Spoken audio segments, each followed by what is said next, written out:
Sa pamumuno ni Mayor Madeline Europe Alfilor, nais nitong mapaganda ang ating kakalsadahan sa lungsod. Sa loob lamang ng ilang taon ay marami na po tayong napagawa at napaayos na kalsada sa iba't ibang barangay. Madali at komportable na po ngayon ang ating pagbiyahe patungo sa iba't ibang barangay at mabilis na pong naibababa ng ating mga magsasaka ang kanilang mga produkto sa ating public market.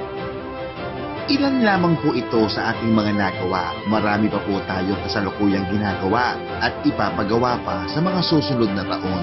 Hindi po tumitigil ang ating mga proyekto sa pagsasaayos ng kalsada. Ang lokal na gobyerno ng Iliga, pati na rin ang national government at iba pang mga ahensya ay patuloy pa rin pong magpapagawa ng mga kalsada upang mas masaayos pa ang ating paglalakbay.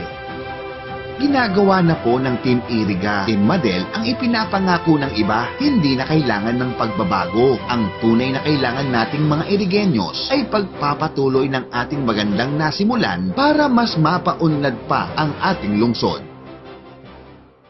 Mayor Madeline Europe Alfilor. Multi-awarded na. World class pa ang public service. #si Madel ang mayor ko.